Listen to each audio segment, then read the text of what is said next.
Shalom, selamat siang, salam sejahtera bagi kita semua.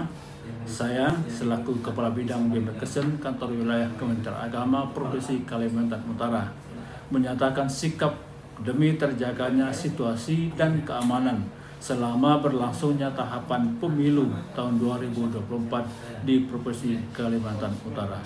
1.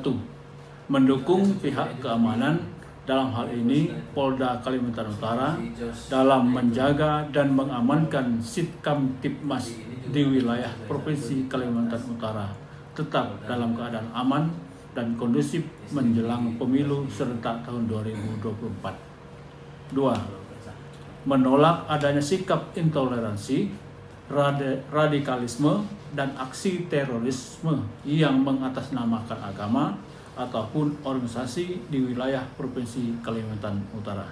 Sekian, terima kasih.